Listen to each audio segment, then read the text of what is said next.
The smoke rose thick and black against the pale Texas sky, and Eleanor Walsh knew with gut-wrenching certainty that she was going to die before her 23rd birthday.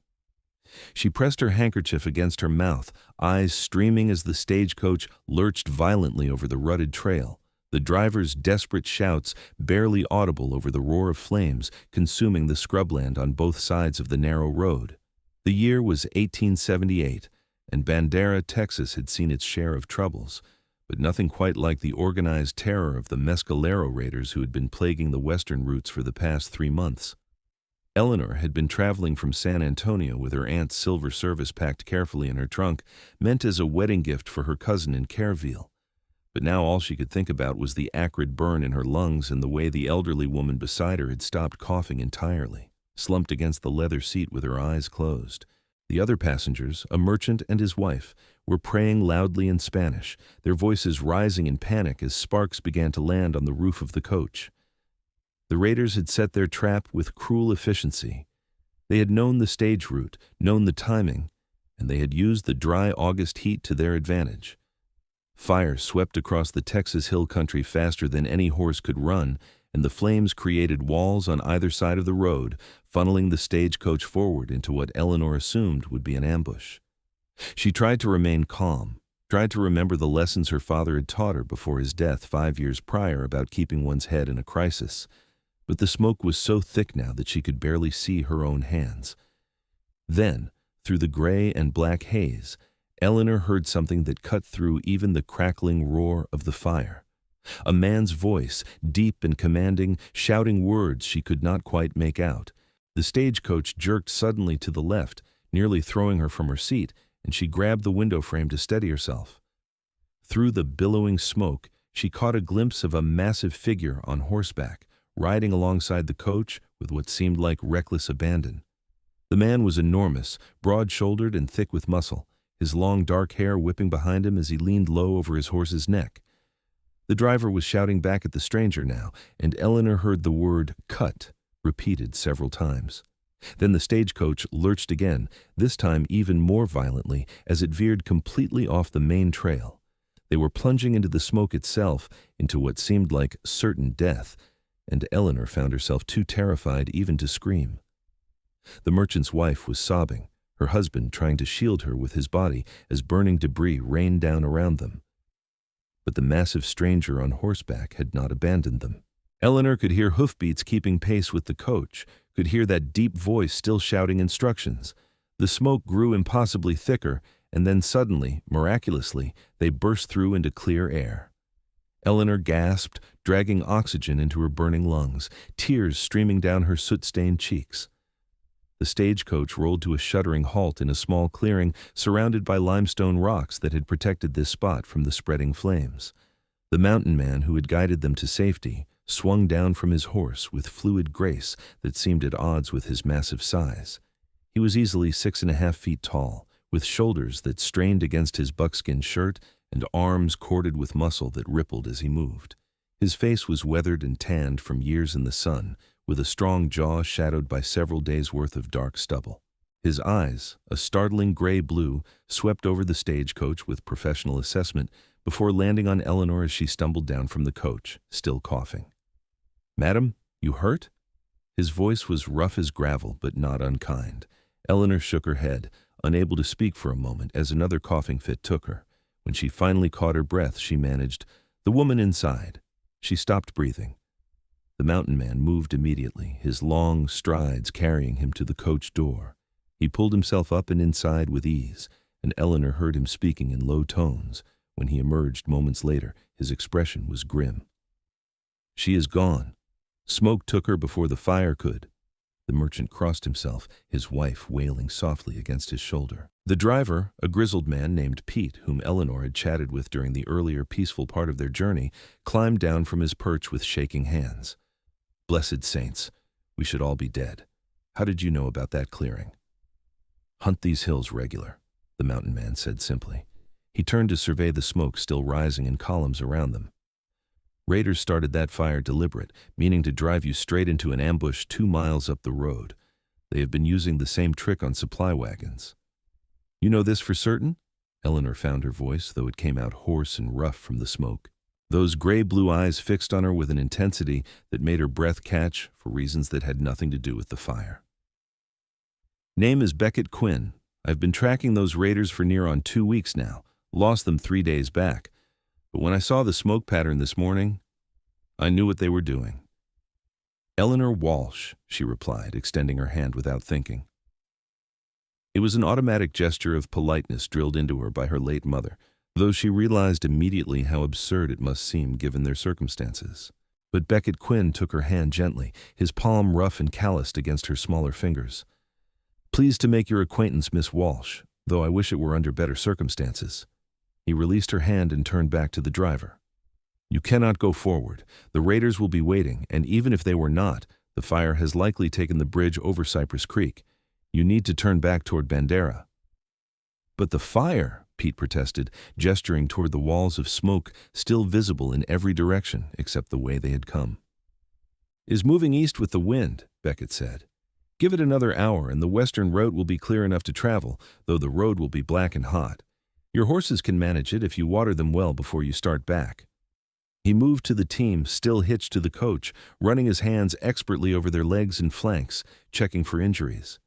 This one has a burn on her shoulder, not deep, but it will need attention. Eleanor watched as this stranger, this mountain man who had appeared out of nowhere to save their lives, tended to the injured horse with surprising gentleness. His hands were huge, scarred and rough from hard living, but they moved with careful precision over the mare's injury. The horse seemed to sense his calm competence and stood still for his ministrations. What about you? Eleanor asked. Will you not come back to Bandera with us? Beckett glanced at her over his shoulder. I still have raiders to track. They will be frustrated that their trap failed. Frustrated men make mistakes, and I aim to be there when they make theirs. One man against however many of them there are? The words came out sharper than Eleanor intended, born of a sudden fear for this stranger's safety that she could not quite explain even to herself. I have handled worse odds. There was no bravado in his tone, just simple statement of fact. He finished with the horse and straightened to his full, imposing height. Pete, there's a spring about a 1/4 mile northwest, just past those 2 cedar trees growing together like a V. Take the horses there and let them drink their fill. Rest here until the sun is 2 fingers from the horizon, then head back at a steady pace. You should reach Bandera by full dark. The driver nodded, clearly grateful to have someone taking charge. The merchant helped his wife back into the coach, both of them seeming dazed by their narrow escape. Eleanor found herself reluctant to climb back inside, reluctant to watch Beckett Quinn ride away to face unknown dangers alone. Mr. Quinn, she began, then hesitated, unsure what she wanted to say. He had already moved to his horse, a massive bay gelding that looked barely large enough to carry his considerable bulk. But he paused at the sound of her voice, turning back with one hand on his saddle. Yes, Miss Walsh? Thank you. For our lives. Something shifted in his expression, a softening around his eyes that made him look younger than she had initially thought. Perhaps only 27 or 28, she revised, not the grizzled veteran she had first taken him for. You're welcome. Now get yourself back to town and stay there until this business with the raiders is finished. He swung up into his saddle with that same fluid grace, settling his weight easily despite the horse's sidestep. Eleanor stepped forward impulsively. Will you come back to Bandera when you have dealt with them? I would like to properly thank you. Perhaps dinner or... If I am still breathing when this is done, Miss Walsh, I will find you. He touched the brim of his worn hat in a gesture of farewell, then turned his horse toward the smoke, and was gone before Eleanor could say another word. Pete came to stand beside her, watching the mountain man disappear into the haze. That there is about the most capable man I have seen in 30 years of running these routes. If anyone can end the raider problem, it will be Beckett Quinn. You know him then? Know of him. Everyone does, if they spend any time in these hills. He came down from Colorado 5 years back after some trouble with claim jumpers killed his father. Took to the mountains like he was born to them. Lives somewhere up in the high country, only comes down to trade pelts and supplies every few months. But when there is trouble, when someone needs help, he has a way of showing up exactly when he is needed most. Eleanor looked toward the smoke where Beckett had vanished, her heart still racing from more than just their narrow escape. Is he always so determined to face danger alone? Pete shrugged. Reckon a man like that is used to being alone. Does not mean he prefers it. Necessarily. Just means he has not found a reason strong enough to change his ways. The old driver gave her a sidelong look that was far too knowing. Come on now, miss. Let us get these horses watered like he said. The return journey to Bandera was every bit as harrowing as Beckett had predicted. The road was black and still hot in places, the charred remains of brush and small trees smoking on both sides. They had to stop twice to clear fallen timber from the path, and the stench of burned vegetation was overwhelming. But they encountered no raiders, and as the sun was setting in brilliant orange and purple across the Texas sky, the familiar buildings of Bandera came into view. The town was in an uproar when they arrived. Word of the fire had reached ahead of them, carried by a cowhand who had seen the smoke from a distance, and half the population seemed to have gathered at the stage depot. Eleanor was swept up in a chaos of concerned questions, helping hands, and eventually the firm insistence of Dr. Morrison that everyone who had been on the stage needed to be examined for smoke inhalation. It was not until much later, after the doctor had declared her lungs clear and she'd been installed in a room at the Bandera Hotel with strict instructions to rest, that Eleanor had time to truly process what had happened. She stood at her window overlooking the main street, watching lanterns being lit against the gathering darkness, and found her thoughts returning again and again to Beckett Quinn. She barely knew the man, had spoken perhaps 24 words to him, and yet she could not shake the image of him riding into danger alone, could not stop thinking about the careful gentleness of his hands on that injured horse, or the way his eyes had softened when she thanked him. There was something about him, something that called to a part of her she had not even known existed until today. Eleanor had been proposed to twice in San Antonio, both times by respectable merchants who would have provided her with a comfortable life. She had turned them both down, unable to articulate even to herself why neither man stirred any genuine feeling in her heart. Her friends had called her too particular, too romantic, too influenced by the novels she loved to read. Perhaps they had been right.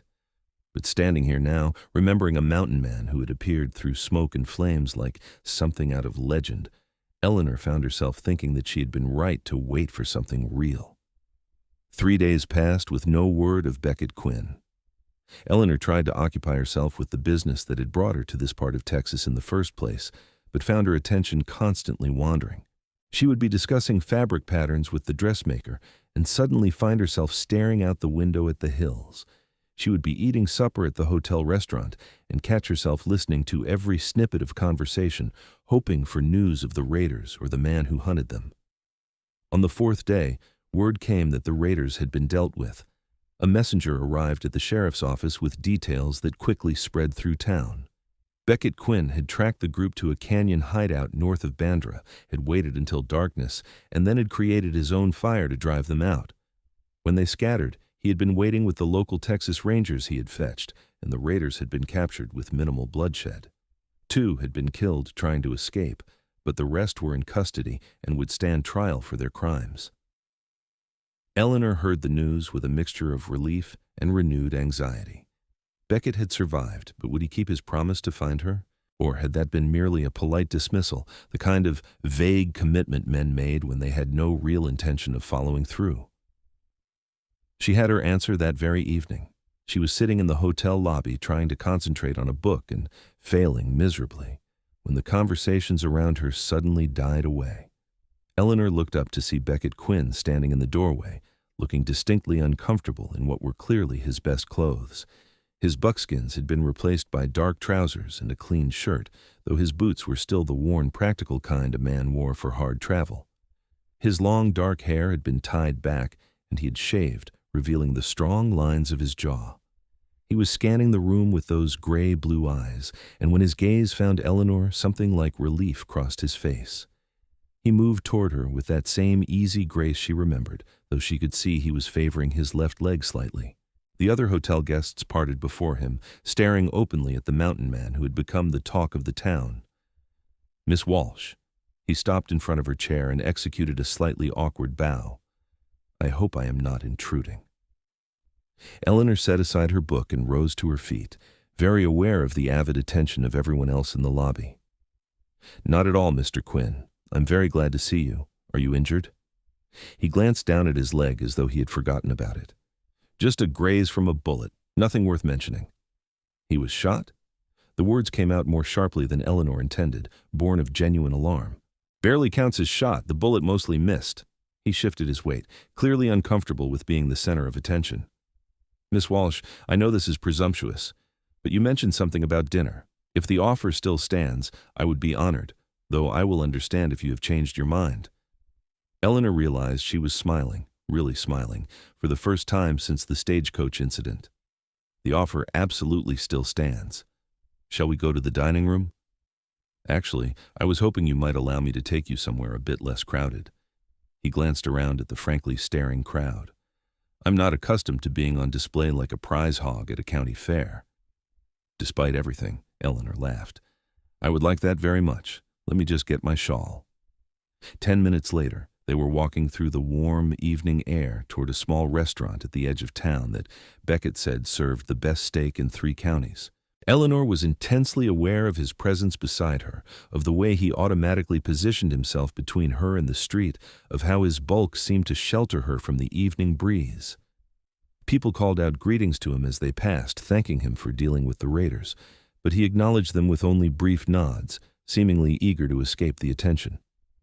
The restaurant was indeed small, just 6 tables in a converted house run by a Mexican family who greeted Beckett like an old friend.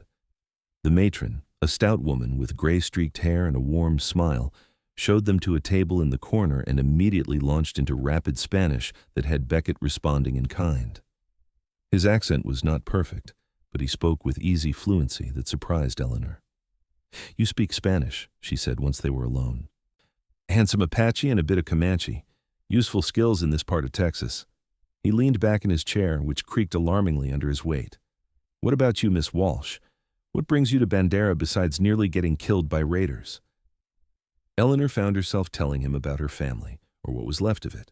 Her parents had died within a year of each other, leaving her a small inheritance and no close relatives except for scattered cousins.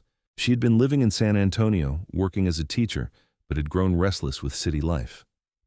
"I suppose I am searching for something, though I could not tell you precisely what. Just a sense that there must be more to life than the same routine day after day." "I know that feeling." Beckett's expression grew distant.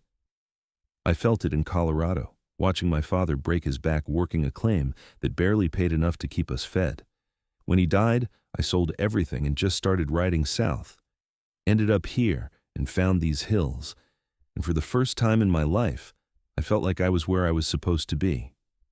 "Do you not get lonely, though, living in the mountains by yourself?" He was quiet for a long moment, his fingers drumming absently on the table. "Sometimes. But loneliness is better than being surrounded by people and still feeling alone. I grew up watching my mother wither away in a mining camp, surrounded by hundreds of people who never really saw her. When she died, barely anyone came to her funeral. That taught me that being alone and being lonely are not the same thing." The food arrived before Eleanor could respond, platters of steak and roasted vegetables that smelled incredible. As they ate, the conversation flowed more easily. Beckett told stories of his life in the mountains, of tracking game and reading weather signs, of nights spent under stars so bright they seemed close enough to touch. Eleanor found herself sharing her own dreams, things she had barely admitted to herself, about wanting a life that was bigger and more meaningful than the narrow confines society dictated for unmarried women. "You could have that life," Beckett said quietly. "You are braver than you think. Not many women would have kept their head the way you did when that stagecoach was surrounded by fire." "I was terrified," Eleanor admitted. "Of course you were. Brave does not mean not being scared. It means being scared and doing what needs doing anyway." They lingered over dinner far longer than was strictly proper, the conversation ranging from serious to playful and back again. Eleanor learned that Beckett had a dry sense of humor that caught her off guard and made her laugh. She discovered that despite his rough exterior, he had a thoughtful, almost philosophical way of looking at the world, and she found herself noticing little details, the way his eyes crinkled at the corners when he smiled, the precise way he used his knife to cut his food, the unconscious strength in every movement. When they finally left the restaurant, full darkness had fallen. Bandera's main street was quiet now, most of the shops closed for the night. Beckett offered his arm, and Eleanor took it, feeling the solid muscle beneath his shirt sleeve. They walked slowly back toward the hotel, neither seeming eager for the evening to end. "Miss Walsh," Beckett said as they approached the hotel entrance, "I realize we have only just met, but I would very much like to call on you again, if that would be acceptable." Eleanor's heart was beating faster, though she could not have said if it was nervousness or excitement. "I would like that, though I should tell you I will only be in Bandera another week or so. After that, I had planned to continue on to Corville to visit my cousin. Careville is not so far, maybe a day's ride."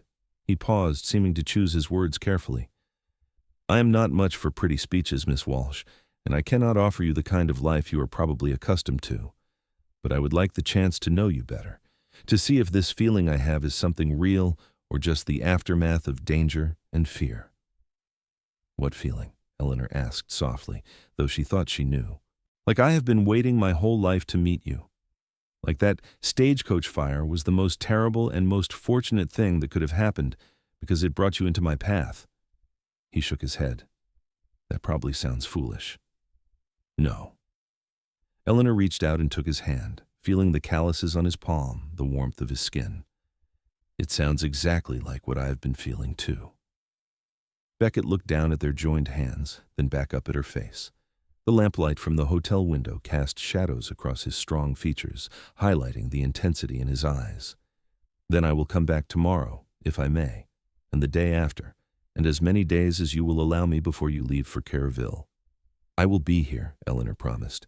He raised her hand to his lips, pressing a gentle kiss to her knuckles that sent warmth flooding through her entire body.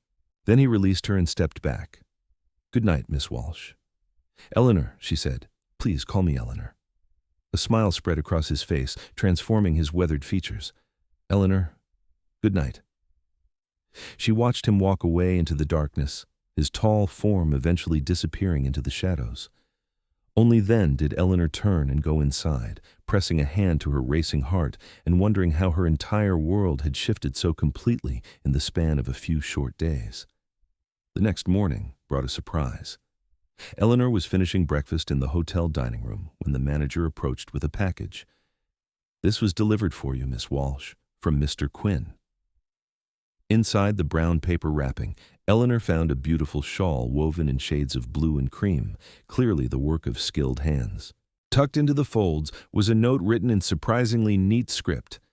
"Saw this at the trading post and thought the blue matched your eyes. If you would like, I will call for you at noon for a ride around the area.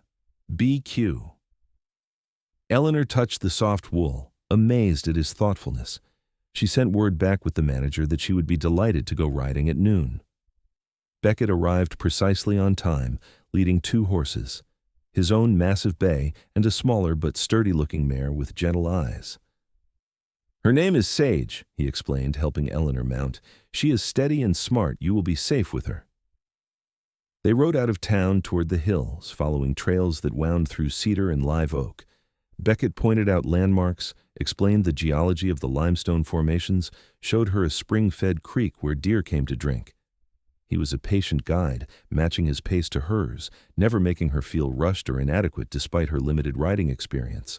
They stopped for lunch near an outcropping of rock that provided a spectacular view of the valley below. Beckett had brought food from the restaurant, wrapped carefully in his saddlebags. As they ate, Eleanor found herself watching him, memorizing the way he moved, the sound of his voice, the way his hair caught the sunlight. "Tell me about your home in the mountains," she said. "What is it like?" Beckett leaned back against the sun-warmed rock, his long legs stretched out before him. "Simple. I built a cabin near a good water source in a valley that is protected from the worst of the winter winds. 1 room, but it is tight and warm. There's a meadow nearby where I keep my horses during summer, and the hunting is good. In the evenings, I sit on the porch and watch the sun go down over the peaks." He paused. "It is a good life for one person, but lately I've been thinking it is maybe too quiet. Would you ever consider living somewhere else, somewhere more civilized? I have tried towns. They make me feel hemmed in, like I cannot breathe properly." He turned to look at her directly. But I have been learning that home is not so much about a place as it is about the people you share it with. My father used to say that my mother made anywhere feel like home just by being there. The weight of what he was not quite saying hung in the air between them. Eleanor took a careful breath.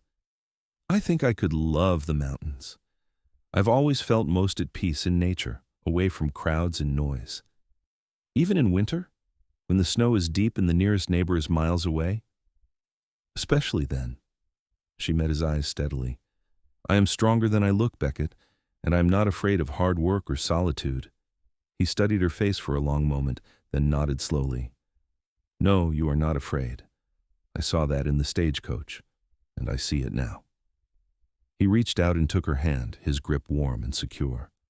Eleanor, I know this is too fast, that we barely know each other, but I am 30 years old, and I have never felt about anyone the way I feel about you. I do not want to play games or waste time on meaningless courtship. I want to be honest about what I am hoping for. Eleanor's breath caught. What are you hoping for? A partner. Someone to share that cabin and that life. Someone to come home to at night and wake up beside in the morning. I want what my parents had before the hardness of mining camp life broke them. I want to build something real and lasting. He squeezed her hand gently. I want that with you if you will have me. Not today or tomorrow, but someday soon. I want the chance to prove to you that I can make you happy. Eleanor felt tears prick her eyes, but they were not tears of sadness. I want that too. I have wanted it for so long without knowing what I was searching for, and then you rode out of the smoke, and I knew. Knew what? That I had been waiting for you. Beckett pulled her into his arms then, and Eleanor went willingly, feeling the solid strength of his chest against her cheek, the steady beating of his heart. They stayed like that for long minutes, holding each other while the wind whispered through the cedar trees and hawks circled overhead in the cloudless sky. When they finally drew apart, Beckett cupped Eleanor's face in his hands and kissed her. It was a gentle kiss, tender and questioning, and Eleanor answered it with all the certainty in her heart. This was right.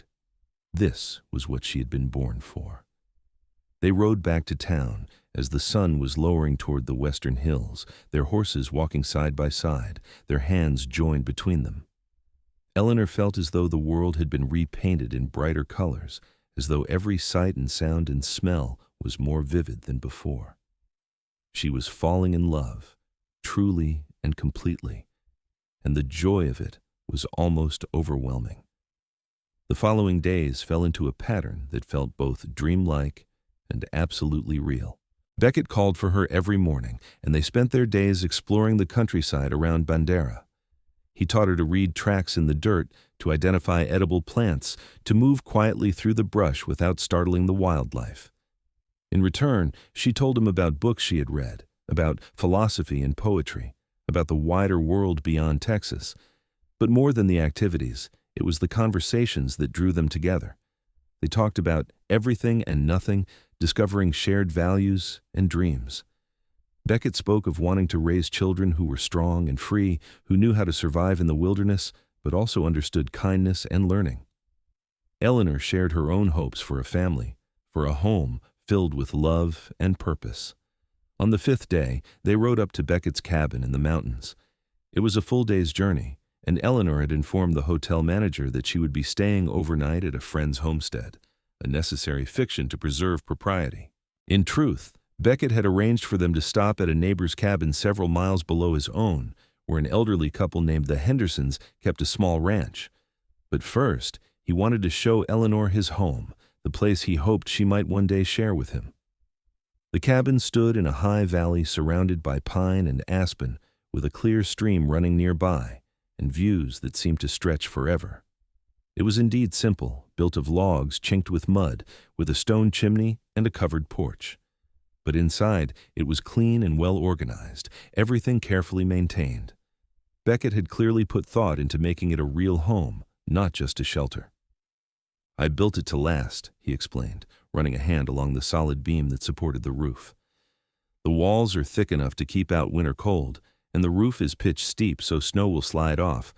I dug a root cellar for food storage, and there's a smokehouse out back for preserving meat. Eleanor walked through the single large room, taking in the handmade furniture, the stove that would provide heat and cooking, the wide bed covered with what looked like a bear hide. It was a masculine space, built for utility and comfort rather than decoration, but she could already see how she might make it warmer. Curtains on the windows, perhaps, and shelves for books, herbs hanging to dry from the ceiling beams, rugs woven from scraps to soften the plank floor. "I love it," she said simply, turning to face him. "I can see us here, Beckett. I can see our life." The relief on his face was profound. He crossed to her and pulled her into his arms, holding her tightly. "I was afraid you would find it too rough, too isolated." "It is perfect. It is honest and real and everything I never knew I wanted." She pulled back enough to look up at him. "When can I come here to stay?" "You mean that? Truly?" "Truly. I have no one waiting for me in San Antonio except an elderly landlady and some acquaintances who would forget me within a month. My cousin in Kerrville barely knows me. But here, with you, I have found something worth holding on to with both hands." Beckett kissed her then with a passion that left them both breathless. When he finally drew back, his eyes were dark with emotion. "Marry me, Eleanor. I know it is fast. I know people will say we are being reckless, but I cannot imagine my life without you now. Marry me and come here and help me build something beautiful." "Yes." The word came without hesitation, without doubt. "Yes, I will marry you." They rode down to the Henderson place in a state of euphoria, hands clasped together, making plans in eager whispers. Mrs. Henderson took one look at them and immediately understood, her weathered face breaking into a broad smile. "Well now, looks like Beckett Quinn has finally found himself a bride. About time, too. We were starting to think you planned to turn into a hermit up there in that cabin." That night, Eleanor slept in the Hendersons' spare room while Beckett bunked in the barn, propriety observed even as their hearts were already joined. But the next morning brought practical considerations. They would need to go back to Bandera to make arrangements, to have the bands posted, to prepare for a wedding. "Or," Beckett said slowly as they rode back toward town, "we could ride to San Antonio and be married by a justice of the peace. It would be faster, and we could avoid all the fuss and attention." "Would you mind terribly having a small wedding?" Eleanor asked. "I confess the idea of a large ceremony makes me anxious. I would rather it just be us making our promises without an audience. That suits me just fine. I have never been fond of being on display." They made the trip to San Antonio 3 days later, after Eleanor had settled her affairs in Bandera, and Beckett had made arrangements for his pelts to be sold through a trading partner. The city felt overwhelming after the peace of the countryside, but they stayed focused on their purpose. Within 2 days, they had procured a marriage license and found a judge willing to perform a simple ceremony in his chambers. Eleanor wore a new dress of deep blue that brought out her eyes, and Beckett had purchased a proper suit that stretched tight across his muscular shoulders. They stood before the judge with no witnesses except his clerk, and they spoke their vows with voices that were steady and sure. When Beckett slipped a plain gold band onto Eleanor's finger, she felt the rightness of it settle into her bones. This was her husband. This was her future. Their wedding night was spent in a hotel that catered to cattle ranchers, nicer than anywhere Eleanor had stayed before. Beckett was gentle with her, patient and considerate, and what passed between them in the quiet darkness was both passionate and tender. Eleanor had heard other women speak of marital duties with resignation or distaste, but she found only joy in her husband's arms, in the way they fit together, in the fierce love she saw in his eyes. The next morning, they set out for the mountain cabin that would now be their home. They had purchased supplies in San Antonio, enough to stock the cabin properly for 2 people rather than 1. Eleanor had also indulged in a few books and some fabric for making curtains and quilts. Everything was loaded onto a pack mule that Beckett had bought for the purpose, a steady creature that followed behind them without complaint. The journey took 3 days because they were not hurrying, taking time to camp each night under the stars. Beckett taught Eleanor how to build a proper fire, how to set up a bedroll for comfort, how to hang food safely away from curious animals. She proved to be a quick learner, and he found himself constantly delighted by her enthusiasm and competence. On the 3rd evening, they crested the final ridge and saw the valley spread below them, the cabin just visible in the gathering dusk. Smoke was rising from the chimney, and for a moment Eleanor was confused. Then she saw Beckett's expression, wary and alert, and realized something was wrong. "Stay here," he commanded, his voice low and hard. He pulled his rifle from its saddle scabbard and urged his horse forward. But Eleanor was not about to let her husband ride into potential danger alone. She followed, keeping her horse at a distance but close enough to see. As they approached the cabin, the door opened and a figure emerged. Eleanor's hand went to her mouth in shock. It was a woman, young and very pregnant, with dark hair and an exhausted expression. Beckett lowered his rifle immediately. "Sarah? Sarah Henderson, is that you?" The woman nodded, tears starting to stream down her face. "I'm sorry, Beckett. I did not know where else to go. He was going to kill me this time. I know it. So I took the horse and I came here." Eleanor understood immediately. This was the Hendersons' daughter, whom they had mentioned briefly. She had married a man from Kerrville 2 years prior. Clearly, that marriage had gone very wrong. Beckett was already dismounting, helping the trembling woman back inside. Eleanor followed, her protective instincts rising. The cabin was warm, but showed signs of the woman's distress. Food had been taken from the stores, but not properly put away. There was blood on the floor near the door. "Are you injured?" Eleanor asked, moving to examine the woman. "Just bruises. The bleeding is from my feet. I walked the last 5 miles after the horse threw a shoe. I did not dare stop to fix it." Over the next hour, Eleanor tended to Sarah Henderson's injuries while Beckett rode down to alert her parents. Sarah's story came out in fragments. Her husband had always been quick to anger, but pregnancy had made him worse. He accused her of carrying another man's child, beat her regularly, threatened to kill her and the baby. Finally, in desperation, she had waited until he was drunk and senseless, then fled. "He will come looking for me," Sarah said, her voice shaking. "He always said he would kill me if I tried to leave." "Then we will be ready for him," Eleanor said with a calm she did not entirely feel. She had been married less than a week, and already she was facing the possibility of violence in her new home. Beckett returned with Mr. Henderson, who swept his daughter into his arms and wept. It was decided that Sarah would stay at her parents' ranch for now, but Beckett and Eleanor both knew that might not be the end of it. An angry man bent on violence was not easily deterred by distance or family protection. Sure enough, 2 days later, Sarah's husband appeared in the valley. Wade Harrison was a big man who had clearly used his size to intimidate and control his wife. He rode up to the Henderson place, demanding his property be returned to him, calling Sarah vile names and threatening to burn them out if she was not produced. Beckett had been at the cabin when word came, but he was down at the Henderson place within 15 minutes, his rifle in hand. Eleanor insisted on coming with him despite his protests. "I'm not staying behind while you face danger," she said firmly. "We are partners, remember? That means we face things together." The confrontation was tense. Wade Harrison was drunk and belligerent, his hand never far from his gun. But he was also alone, and he found himself facing not just Beckett Quinn, but also Mr. Henderson and 3 ranch hands who had been working on the property. More importantly, when Sarah emerged from the house to face him, she was not the cowering victim he expected. "I am not going back," she said, her voice steady despite her obvious fear. "You have no claim on me anymore, Wade Harrison. Our marriage is done." "You do not get to decide that," he snarled. "You are my wife, and you will do as I say." "Actually," Beckett said quietly, stepping forward to put himself between Wade and Sarah, "she does get to decide. And you are on private property, making threats. I'm asking you once to leave peacefully." Wade's hand moved toward his gun, but he never cleared leather. Beckett moved with startling speed for such a large man, closing the distance and disarming Wade with brutal efficiency. The man found himself flat on his back, with Beckett's knee on his chest and his own gun pointed at his head. "Now," Beckett said in that same quiet tone that was somehow more frightening than any shout, "you're going to listen very carefully. You're going to get on your horse and ride away from here. You are not going to come back.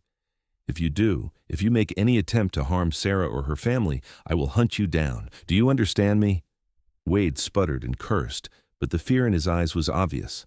When Beckett released him, he scrambled to his feet and nearly fell in his haste to reach his horse. He rode away at a gallop, still shouting threats, but they were the words of a coward whose bluff had been called. Sarah collapsed into her mother's arms, sobbing with relief. Eleanor found herself shaking with reaction, the violence of the confrontation catching up with her now that it was over. Beckett came to her immediately, pulling her against his chest, his hand stroking her hair. "I'm sorry you had to see that," he murmured. "Do not apologize. You did what needed doing." She pulled back to look up at him. "Will he come back?" "Not alone, and probably not at all. Men like that are brave only when they are facing someone weaker than themselves. But I will keep watch for a while, just to be certain." The incident shook Eleanor more than she wanted to admit. That night, lying in her husband's arms in their cabin, she found herself thinking about the reality of frontier life. There was no sheriff to call when trouble arose, no law except what people made for themselves. Justice was rough and immediate, and violence was always lurking just beneath the surface of daily existence. "Are you having second thoughts?" Beckett asked softly, as though reading her mind. "No, but I am realizing how different this life is from anything I have known. In San Antonio there were rules and structures. Here, it seems like those things are much more fragile." "They are, but that also means we have more freedom to build the life we want. There is no one to tell us how to live, what to believe, who to help or not help." He tightened his arms around her. "I will always protect you, Eleanor. You have my word on that. But I will also teach you to protect yourself, because I cannot always be here. You need to know how to shoot, how to defend this cabin if you must." Over the following weeks, true to his word, Beckett taught Eleanor to handle firearms. She proved to have a good eye and steady hands, and while she would never match his skill, she became competent enough to hit what she aimed at.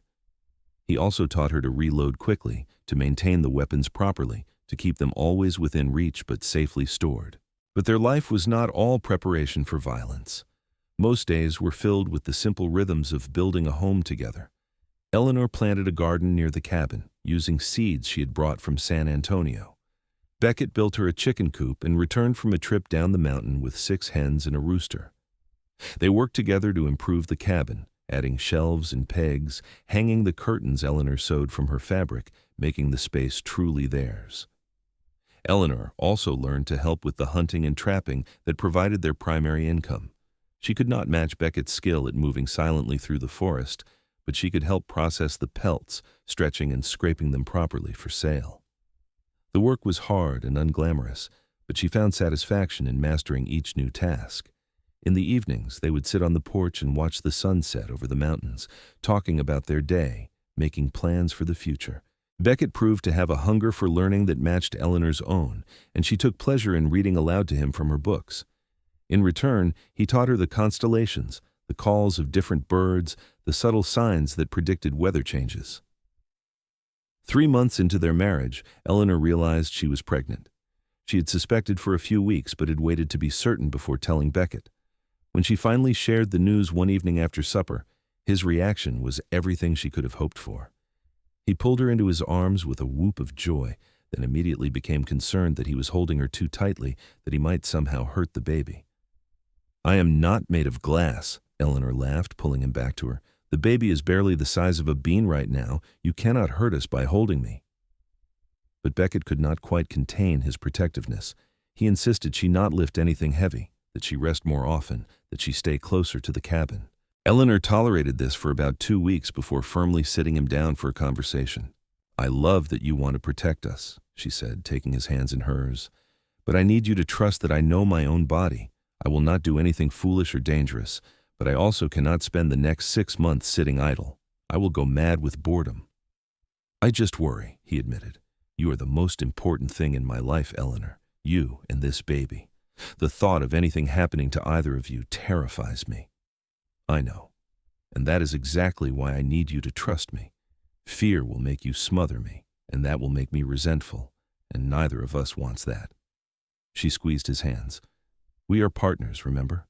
That means we face things together, including this." Beckett nodded slowly, then pulled her against his chest. "You are right. I am sorry. I will try to be less of a mother hen. You are allowed to worry a little, just not so much that you forget I am capable of thinking for myself." As winter approached, they made preparations. Beckett brought down several deer and elk, smoking and preserving the meat for the cold months ahead. Eleanor canned vegetables from her garden, stored root vegetables in the cellar, made sure they had adequate flour and sugar and coffee to last until spring. They cut and split firewood until they had a massive pile stacked against the cabin wall. The first snow came in early November, transforming their valley into a wonderland of white. Eleanor, who had rarely seen snow in San Antonio, was enchanted by the beauty of it. Beckett showed her how to use snowshoes, how to read tracks in the fresh powder, how to find water sources when everything was frozen. As her pregnancy progressed, Eleanor found herself relying more on Beckett's strength and support. She tired more easily, her body adapting to the demands of growing a new life. But she also felt a deep contentment that she had never known before. She was building something real and lasting with a man she loved more each day. Their baby, growing inside her, was a physical manifestation of that love. In January, Sarah Henderson came to visit, bringing her own newborn son. The baby was healthy and beautiful, and Sarah herself looked transformed from the terrified woman who had arrived at their cabin months before. She had divorced Wade, taking advantage of Texas law that allowed such things in cases of cruelty, and was living with her parents while she raised her child. "I want to thank you," she said to Eleanor and Beckett as they sat around the table drinking coffee. "Both of you. You saved my life that day, and you gave me the courage to take it back." "You saved yourself," Eleanor corrected gently. "You were the one who had the courage to leave." "But I would not have survived without help, without people willing to stand up to Wade." Sarah looked down at her sleeping baby. "I'm going to make sure my son grows up knowing that real strength is not about intimidating or controlling others. It is about protecting and supporting them." After Sarah left, Eleanor found herself thinking about the kind of parent she wanted to be. She and Beckett talked long into the night about their hopes and fears for their child. They agreed they would raise their children, however many they might have, to be strong but compassionate, capable but kind. They would teach them to survive in the wilderness, but also to value learning and beauty. "I want our children to be free," Beckett said, his hand resting on Eleanor's swollen belly, "free to choose their own paths, to make their own mistakes, to become whoever they are meant to be." "They will be," Eleanor assured him, "because they will have parents who love them and each other. That is the foundation of everything good." In early March, as spring was just beginning to touch the mountain valleys, Eleanor went into labor. Beckett had ridden down to fetch Mrs. Henderson weeks before, and the older woman had been staying at the cabin in anticipation. The labor was long and difficult, and there were moments when Beckett, pacing outside, thought he might lose his mind with worry. But Eleanor was strong, and Mrs. Henderson was experienced, and as the sun was rising over the peaks, a baby's cry split the cold morning air. Beckett burst into the cabin to find Eleanor exhausted but radiant, holding a red-faced infant wrapped in blankets. "A boy," she said, her voice hoarse from hours of effort. "We have a son." Beckett approached slowly, as though in a dream, and looked down at the tiny face of his child. The baby had a shock of dark hair and eyes that were still the unfocused blue of all newborns. As Beckett watched, the infant's hand emerged from the blankets and wrapped tiny fingers around Beckett's offered thumb with surprising strength. "What should we name him?" Eleanor asked. They had discussed names endlessly over the winter, but now, looking at his son, Beckett knew. "Benjamin, for my father, Benjamin Quinn." "Benjamin," Eleanor repeated, testing the name. "Yes, that is perfect." The weeks following Benjamin's birth were a blur of sleepless nights and constant demands. Eleanor marveled at how such a tiny person could require so much care and attention, but she also felt a fierce protective love that was unlike anything she had ever experienced. When she watched Beckett holding their son, his large, rough hands so gentle as he cradled the infant, she fell in love with her husband all over again. Beckett proved to be a devoted father. He made a cradle from carefully chosen wood, carving small animals into the headboard. He sang to Benjamin in the evenings, deep rumbling lullabies that seemed to soothe the fussy baby. He changed diapers and walked the floor at midnight, and never once complained about the disruption to their routine. As spring turned to summer and Benjamin grew from helpless infant to curious baby, life settled into new rhythms. Eleanor learned to carry the baby in a sling while she worked in the garden or tended the chickens. Beckett fashioned a safe play area on the porch where Benjamin could watch his parents work while staying protected from hazards. One evening in late summer, as they sat watching Benjamin play with wooden blocks Beckett had carved for him, Eleanor reached for her husband's hand. "Are you happy?" she asked. Beckett looked at her in surprise. How can you even ask that? I've never been happier in my entire life. I just want to make sure. This life is so different from what you had before. Quieter, more domestic. It is exactly what I wanted, without knowing I wanted it. He lifted her hand to his lips and kissed it gently. You and Benjamin are everything to me, Eleanor. Every single day, I wake up grateful that raiders set that fire, grateful that I was in the right place at the right time, grateful that you took a chance on a rough mountain man with nothing to offer but a remote cabin and a hard life. You offered me love, Eleanor said softly. You offered me partnership and respect, and a chance to build something meaningful. That is far more than most women ever get. They were interrupted by Benjamin, who had pulled himself up on the edge of the porch and was bouncing excitedly, clearly pleased with his accomplishment. Beckett scooped him up and tossed him gently in the air, eliciting squeals of delight. Watching them together, Eleanor felt her heart might burst with happiness. The years that followed brought both challenges and joys. A harsh winter when Benjamin was 2 tested their preparation and resolve, but they emerged stronger for having survived it. Eleanor became pregnant again, giving birth to a daughter they named Emma in a nod to Eleanor's mother. 2 years after that, another son arrived, whom they named Thomas. The cabin that had once been built for a solitary man now rang with the laughter and chaos of 3 children. Beckett built on an additional room to give them more space, and Eleanor created a real home filled with love and learning. She taught the children to read and write, using precious books and paper sparingly. Beckett taught them to track and hunt, to read weather signs, to survive and thrive in the mountain wilderness. Benjamin grew into a serious boy who loved to help his father with the trapping and hunting. Emma proved to have her mother's love of books, but also a fearless spirit that had her climbing trees and exploring far beyond what Eleanor thought safe. Thomas was still too young to show much personality, but he was a sunny-natured baby who smiled at everyone. Sarah Henderson became a regular visitor, often bringing her son Jacob to play with the Quinn children. She had started a small dressmaking business in town and was building a successful life on her own terms. She never remarried, though Eleanor suspected that was more by choice than lack of opportunity. Sarah had tasted freedom and was not eager to risk it again. When Benjamin was 6, a traveling preacher came through the area and held services at the Henderson Ranch. The community gathered, perhaps 20 families from the scattered homesteads and ranches in the region. It was a rare chance for socializing, and Eleanor was pleased to see Beckett interacting comfortably with the other men, no longer the solitary figure he had once been. As they rode home that evening, the children sleepy in the wagon bed, Beckett reached for Eleanor's hand. I never thought I would be part of a community. Never thought I would want to be. What changed? You. Our family. I realized that being connected to others does not mean losing yourself. It means being part of something bigger. He glanced back at their sleeping children. I want them to know they are part of a community, that they have people they can count on. We are building something good here, Eleanor agreed. Not just for us, but for everyone in this valley. As the moon rose over the mountains and their horse pulled them steadily toward home, Eleanor reflected on the journey that had brought her here. It had started with fire and fear, with raiders and smoke and the certainty of death.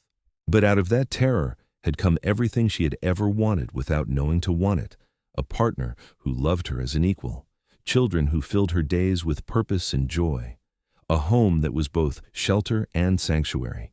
Years continued to pass, marked by the rhythms of seasons and the steady growth of their children. Benjamin, at 12, was already taller than his mother and showed signs of developing his father's formidable build. He could track a deer through the forest, help his father set trap lines, and was learning to cure pelts properly for sale. But he also had a thoughtful nature that came from Eleanor, often stopping his work to watch birds or study unusual rock formations. Emma, at 10, remained fearless and curious. She had discovered a talent for drawing, using precious charcoal and scraps of paper to capture images of animals and landscapes. She could ride as well as any boy her age and had no patience for the suggestion that there were things girls should not do. Eleanor and Beckett encouraged her independence while trying to instill some measure of caution. It was not always successful. Thomas, at 7, was the peacemaker of the family. He had a gift for reading emotions and smoothing over conflicts between his siblings. He loved working in the garden with Eleanor and had recently announced his intention to become a farmer. Beckett had built him a small plot of his own where he could experiment with different crops. The family had expanded in other ways too. They now had 3 cows for milk and butter, a steadily growing flock of chickens, and Beckett had built a larger stable to house additional horses.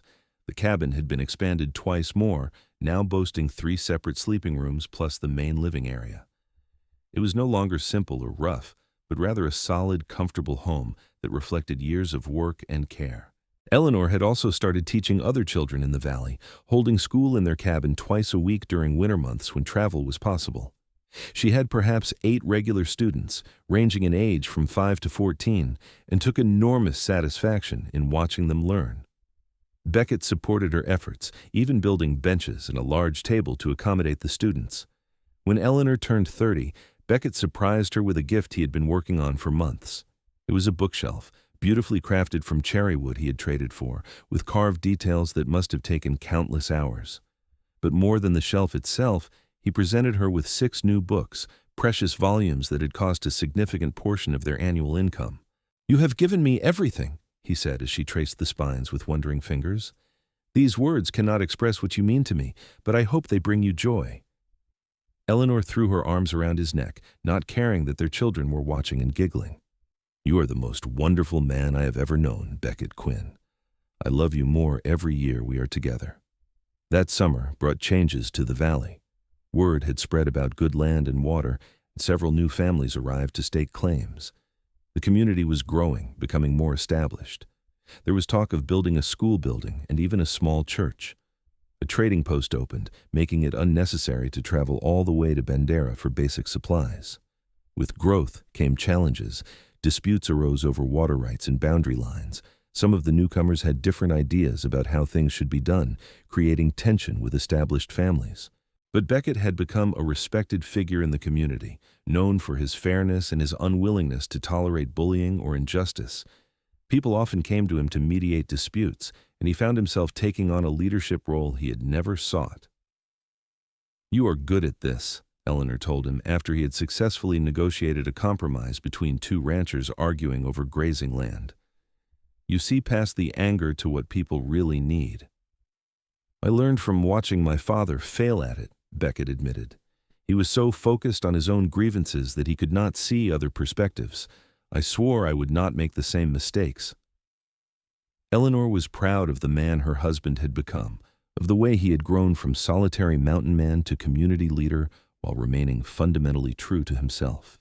He was still most comfortable in the wilderness, still preferred quiet evenings at home to social gatherings, but he had learned to balance his natural inclinations with the responsibilities of being part of something larger. When Benjamin was 14, he asked if he could accompany his father on a longer expedition into the high country. Beckett had been planning a 2-week trip to scout new trap lines and check on a remote hunting cabin he maintained. It would be the first time Benjamin was away from home for more than a few days. Eleanor struggled with letting him go, knowing that her eldest child was growing up and needing to test his independence. But she also trusted Beckett completely to keep their son safe. She packed supplies carefully, gave Benjamin fierce hugs, and then stood on the porch watching until they disappeared into the trees. Emma noticed her mother's distress and came to stand beside her. "Benjamin will be fine, Mama. Papa would never let anything bad happen to him." "I know, but it is hard letting go, even when you know you must." "Is that why you hold my hand so tight when we go to town?" Emma asked, with the directness that characterized everything she said. Eleanor laughed despite her emotional state. "Perhaps. You are my wild one, Emma. You give me the most gray hairs. But you love me anyway?" "But I love you anyway. Always and forever, no matter what." Father and son returned 2 weeks later, both tanned and tired, but glowing with the satisfaction of their journey. Benjamin had shot his first elk, a magnificent bull that would provide meat for months. He told the story with animated gestures, describing the tracking and the shot and his father's proud reaction. Beckett listened with a smile, occasionally correcting minor details, but mostly letting Benjamin own his triumph. That night, lying in bed with Beckett, Eleanor said, "Our children are growing up. Soon enough they will be leaving to start their own lives. Not for a while yet. And even when they do, they will not go far. This valley is in their blood." He pulled her closer. "Besides, that just means we will have more grandchildren to spoil eventually." Eleanor had not thought that far ahead, but the image made her smile. Grandchildren playing in this cabin, learning the same lessons their parents had learned, continuing the legacy she and Beckett were building.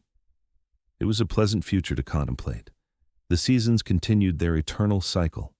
Emma turned 13 and began attracting the attention of boys from neighboring homesteads, much to Beckett's dismay. Thomas discovered a talent for woodworking and started making small items to trade at the post. Benjamin, at 16, was now as tall as his father and nearly as broad, a young man rather than a boy. Eleanor found herself thinking often about the journey that had brought her here. It had been 15 years since that terrifying day when raiders set fire near the Stagecoach and a mountain man had driven through smoke to save her life. 15 years since she had taken the greatest risk of her life by agreeing to marry a man she barely knew. Every bit of that risk had been rewarded 1,000 times over. She had found love beyond her wildest dreams, partnership that strengthened rather than constrained her, children who filled her days with purpose and joy. She had built a life that was honest and real, connected to the land and the rhythms of nature in ways that city living had never offered. One spring morning, Eleanor woke to find Beckett already awake, watching her with an expression she could not quite read. "What is it?" she asked, reaching up to touch his face. "I was just thinking about that day we met, about how I almost did not ride toward the fire. I was tired and wanted to head back to my cabin, but something pushed me forward, some instinct I could not ignore. I am grateful every day that you listened to that instinct.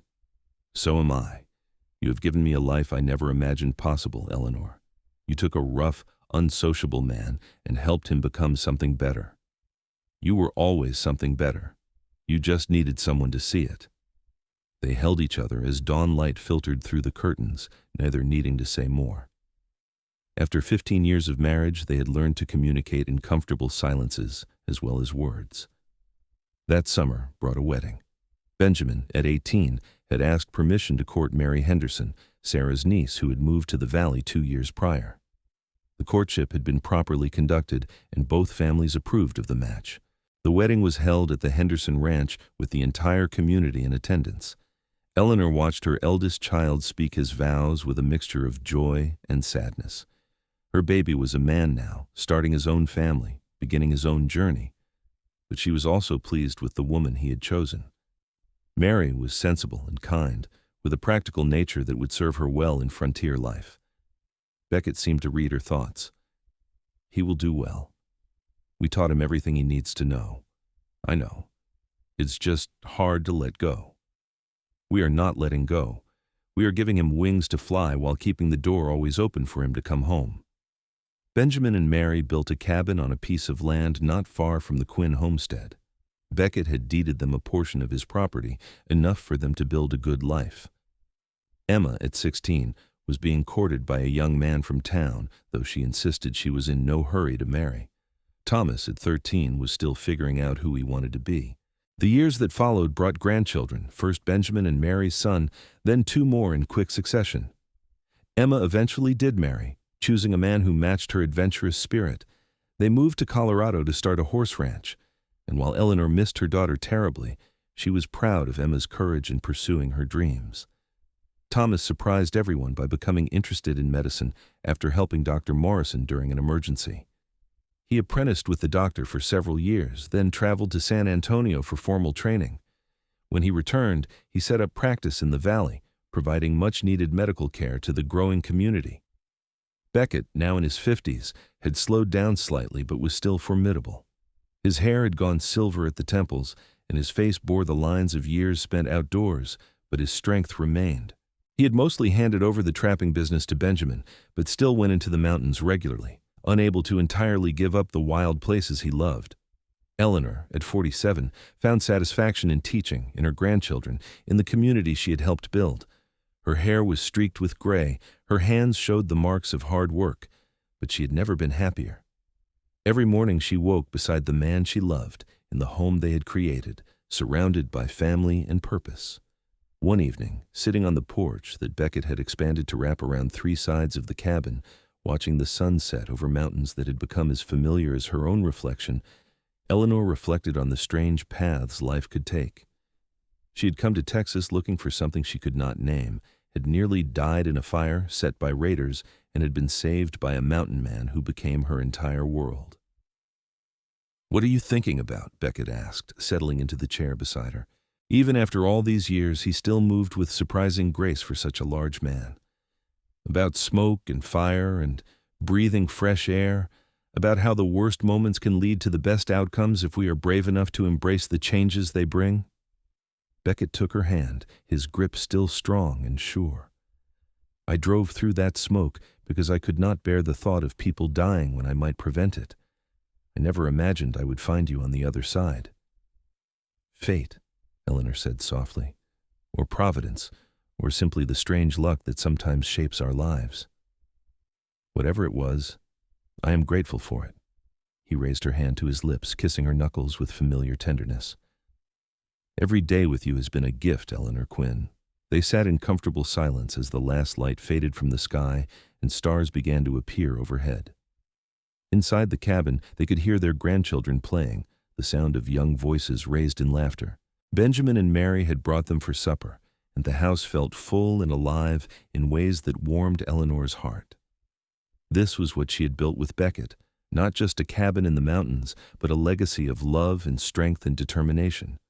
They had faced dangers together, raised children together, carved out a meaningful life from the wilderness. And through it all, the love that had sparked between them on that smoke-filled day had only grown deeper and more certain. As they rose to go inside and join their family, Beckett pulled Eleanor into his arms for a long kiss. "I love you more than words can express," he said against her hair. "I love you too, always and forever." They walked inside together, ready to spend the evening surrounded by the family and life they had created. The fire in the hearth burned bright and warm, driving back the mountain chill. Children's laughter filled the air. The smell of Eleanor's cooking lingered pleasantly.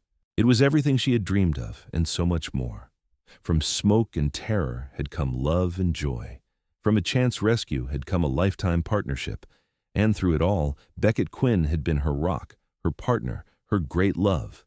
Years continued to pass in their steady rhythm. Benjamin and Mary had 4 children eventually, and Emma wrote from Colorado about her growing family. Thomas married a woman from town and had 2 children of his own. The valley became more settled, with a proper school building, a church, and even talk of incorporating as an official town. Beckett and Eleanor aged gracefully together, their love deepening with each passing year. They were fixtures in the community, the couple everyone pointed to as an example of what marriage could be. When young people asked them the secret to their happiness, they gave the same answer: respect, communication, and choosing love every single day, even when it was hard. When Beckett turned 60, Eleanor threw him a surprise party at the cabin, inviting everyone they knew. Their children and grandchildren filled the house and spilled out onto the porch. Friends from all over the valley came to celebrate the man who had done so much to make the community safe and prosperous. Beckett, who still disliked being the center of attention, endured it all with good grace because he could see how happy it made Eleanor. And when the crowd had gone and they were alone again, he pulled his wife close and thanked her for giving him a life worth celebrating. "I am the one who should be thanking you," Eleanor protested. "You saved my life, and you gave me a reason to live. Fair trade, I would say." They were sitting on the porch, wrapped in blankets against the evening chill, watching stars emerge in the darkening sky.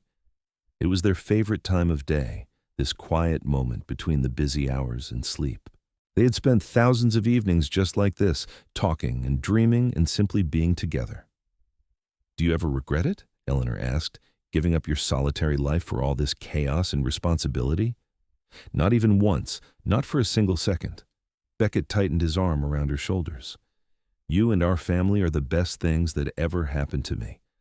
I was not really living before I met you. I was just existing, moving through days without purpose or meaning." "You gave me purpose too," Eleanor said softly. "I was searching for something without knowing what it was. Turns out it was you, this life, this love." They sat in comfortable silence, watching the stars wheel overhead in their eternal dance. Inside the cabin, everything was quiet. Their grandchildren had all gone home, the dishes were washed, the fire banked for the night. Soon they would go to bed, curling together under the quilts Eleanor had sewn over the years, warm and safe and loved. But for now, they lingered in this perfect moment, two people who had found each other against all odds and built something beautiful together. The mountain man who had driven through smoke and fire to save strangers, the city woman who had been brave enough to trust him with her heart and her future. Their story had started with terror and uncertainty, with raiders and flames and desperate flight, but it had become something transcendent, a love story that would be told and retold in the valley for generations to come, the story of how Beckett Quinn saved Eleanor Walsh and how she saved him right back.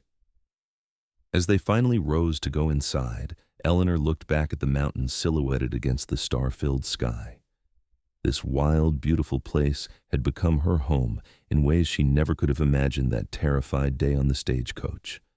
She had breathed smoke and thought she would die, but Beckett had driven her through to fresh air and a new life. A life filled with love and family and purpose. A life that exceeded her wildest dreams. A life she would not trade for anything in the world. Inside the cabin that had become a true home, Eleanor and Beckett prepared for bed with the comfortable routine of long marriage. They talked about their grandchildren, made plans for the next day, shared the small intimacies of a deeply connected couple. And when they finally lay down together in the darkness, Eleanor felt the same sense of perfect rightness she had felt on their wedding night so many years ago. This was where she belonged. In this cabin, in this valley, in the arms of this man.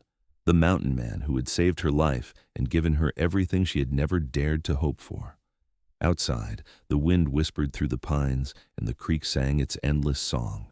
Inside, two hearts beat in synchronized rhythm, two lives completely intertwined, two souls that had found their perfect complement.